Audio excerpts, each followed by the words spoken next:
بسم اللہ الرحمن الرحیم۔ آج میں ابو بکر رضی اللہ تعالیٰ عنہ سے وہ کھیل کھیلوں گا جو کسی کے ساتھ نہ کھیلا ہوگا۔ امیہ بن خلف نے ایک وحشیانہ قہقہ کی گرج کے ساتھ اپنے ساتھیوں سے کہا۔ وہی امیہ جس کے غلام حضرت بلال حبشی رضی اللہ تعالیٰ عنہ تھے، جس نے شروع میں حضرت بلال رضی اللہ تعالیٰ عنہ کے دعویٰ ایمان کو ریت کا محل اور بچوں کا کھیل سمجھ رکھا تھا، جس نے ایک غلام کے نغمہ توحید کو کچلنے کے لیے بدترین ظلم و ستم کیے، اسے جانتے ہو؟ امیہ بن خلف کی دونوں آنکھوں میں وحشت و عیاری کی چمک کودنے لگی۔ تم جانتے ہو بلال رضی اللہ تعالیٰ عنہ میرا غلام ہے، اور غلام کی حیثیت ہوتی ہی کیا ہے؟ پھر جب وہ آہد کی رٹ لگانا شروع کر دے تو میرے لیے تو سیاہ گوشت کا نفرت انگیز ڈیر بن کر رہ جاتا ہے۔ میں نے کہا تھا میری پہلی ہی جھڑکی میں اس کے نئے دین کا بھوت اتر جائے گا، مگر نہیں اترا۔ پھر میں نے کون سا ظلم اس پر نہیں کیا؟ آتش رت پر تندور میں ڈال کر اس کے دین کا بھوت بھسم کر دینا چاہا، پھر اس کے سینے پر بھاری پتھر رکھ کر دیکھا، مگر وہ اپنے مذہب سے نہ ہٹ سکا۔ اف، محمد کا یہ جادو، اسے اتارنا میرے بس کی بات نہیں۔ مگر تم تو ابو بکر رضی اللہ تعالیٰ عنہ سے کھیل کھیلنے کی بات کر رہے ہو۔ لوگوں نے چبھتے ہوئے لہجے میں پوچھا۔ ہاں، امیہ بن خلف گرایا، ہاں یہ کھیل ہے جو تم دیکھ لو گے۔ کیا یہ بات دلچسپ نہیں کہ ابو بکر رضی اللہ تعالیٰ عنہ کو اس سیاہ فام سے محبت ہو رہی ہے؟ امیہ بن خلف کا ایک اور وحشتناک قہقہ بلند ہوا۔ وہ کہتا ہے کہ یہ وحشی غلام میرا ہے، وہ میرے ظلم و ستم سے آزاد کرانے کے لیے ہر قیمت ادا کرنے پر تیار ہے۔ تو اس میں کھیل کی کیا بات ہے؟ لوگوں نے پھر چھیڑا۔ کھیل؟ امیہ بن خلف غصے سے بولا، سیاہ فام کا مول تول کیا کوئی کھیل نہیں؟ میں دیکھنا چاہتا ہوں کہ حضرت ابو بکر رضی اللہ تعالیٰ عنہ بیکار چیز کی کتنی بڑی قیمت چکانے کی ہمت رکھتے ہیں۔ میں اس غلام کی قیمت اتنی بتاؤں گا کہ وہ بھاگ جانے پر مجبور ہو جائیں گے، یا پھر اس بیکار چیز کے بدلے مجھے وہ چمکتی دمکتی چیز ہاتھ آئے گی۔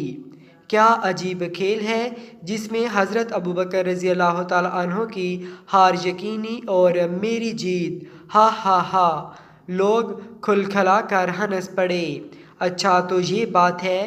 حضرت بلال رضی اللہ تعالیٰ عنہ کی سخت جان کے بعد اب حضرت ابو بکر صدیق رضی اللہ تعالیٰ عنہ کی ہمدردی کو آزماؤں گا۔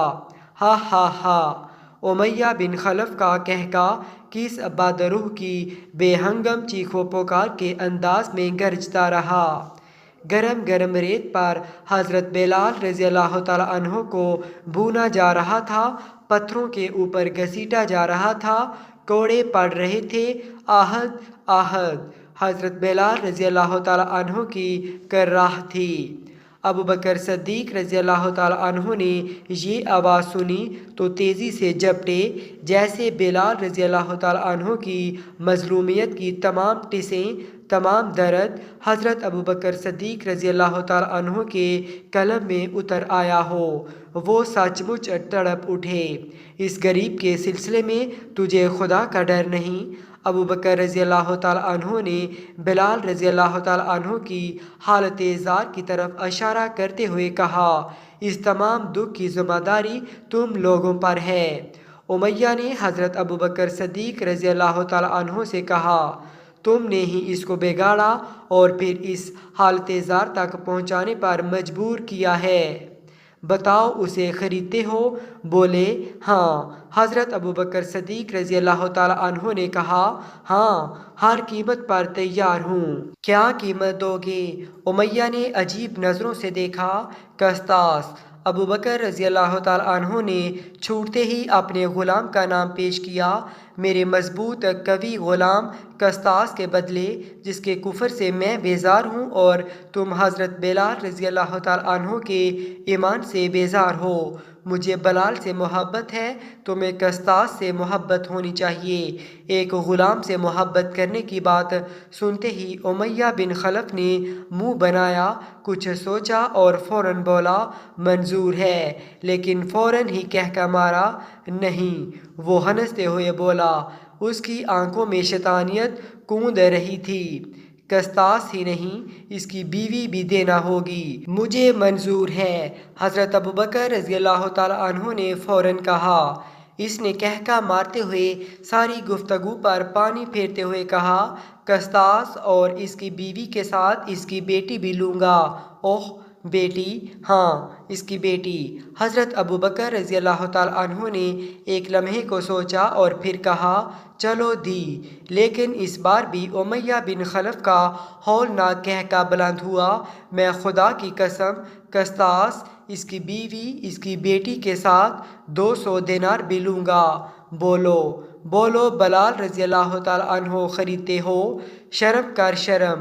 بار بار زبان بدلنے کی شرارت سے بیزار آ کر حضرت ابوبکر رضی اللہ تعالیٰ عنہ نے فرمایا، کیا جھوٹ بولتے ہوئے شرم نہیں آتی؟ لات و عزیٰ بت کی قسم۔